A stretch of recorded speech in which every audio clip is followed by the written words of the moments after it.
ছিলেন বিশিষ্ট ব্যবসায়ী জনাব জসিম উদ্দিন।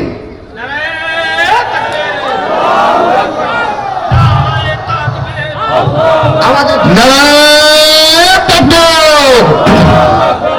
বাংলাদেশ পাকিস্তানি জিন্দাবাদ জিন্দাবাদ। আমাদের সহসভাপতির দায়িত্ব পালন করবেন এই বদলকটি ইউনিয়নের মাটি এবং মানুষের আপনজন বিশিষ্ট ব্যবসায়ী সমাজসেবক জনাব ডাক্তার হারুনুর রশিদ।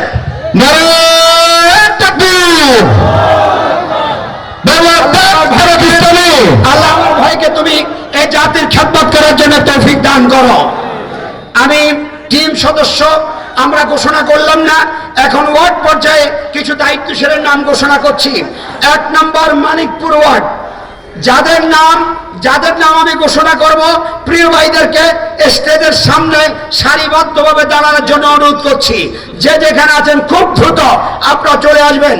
1 নম্বর মানিকপুর ওয়ার্ডের সভাপতির দায়িত্ব পালন করবেন এক সময় তুখুল ছাত্রনেতা আমাদের প্রিয় ভাই হাফেজ আব্দুর রব।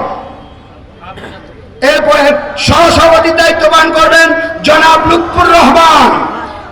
সহসভাপতির দায়িত্ব পালন করবেন মাওলানা আব্দুর রহমান। সেক্রেটারির দায়িত্ব পালন করবেন জনাব মাহফুজুর রহমান। 2 নম্বর ওয়ার্ড মেগা সভাপতির দায়িত্ব পালন করবেন ডাক্তার রায়হান। সেক্রেটারির দায়িত্ব পালন করবেন জনাব সুলাইমান হোসেন জুয়েল। 3 নম্বর হরিকৃষ্ণপুর ওয়ার্ডের সভাপতির দায়িত্ব পালন করবেন মাওলানা আব্দুস সাহেব।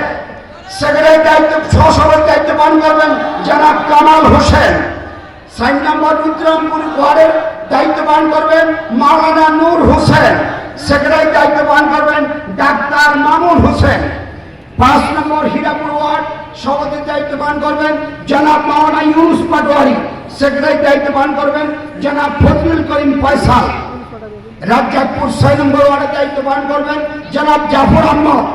সেক্রেটারির দায়িত্ব পালন করবেন জনাব মাওলানা কবির হোসেন। 7 নম্বর উত্তর বদলপুর ওয়ার্ডের সভাপতির দায়িত্ব পালন করবেন জনাব আব্দুল খালেক। সেক্রেটারির দায়িত্ব পালন করবেন জনাব সাইফুল ইসলাম। 8 নম্বর মধ্য বদলপুর ইউনিয়নের ওয়ার্ডের সভাপতির দায়িত্ব পালন করবেন জনাব মাওলানা ফয়েজুল্লাহ। সেক্রেটারির দায়িত্ব পালন করবেন জনাব সাইফুল ইসলাম সুপল। এবং 9 নম্বর দক্ষিণ বদলকোট ওয়ার্ডের দায়িত্ব পালন করবেন সভাপতি হিসাবে জনাব আবুল কালাম। সেক্রেটারি হিসাবে জনাব আবু সুফিয়ান।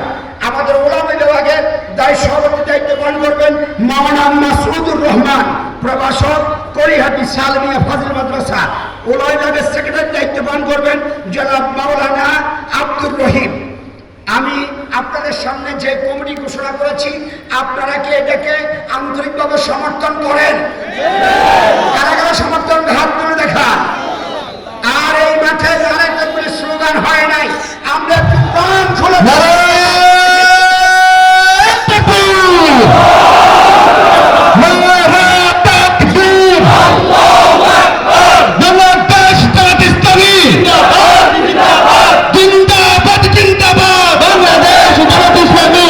সকলকে আন্তরিক ধন্যবাদ জানিয়ে আমার কথা আমি এখানে শেষ করছি। বাকি যেসব পদগুলো আমরা ঘোষণা করি নাই, ওই পদগুলো পরবর্তীতে জানানো হবে ইনশাল্লাহ। আমি এই কথাগুলো বলে আগামীতেও আমরা আপনাদের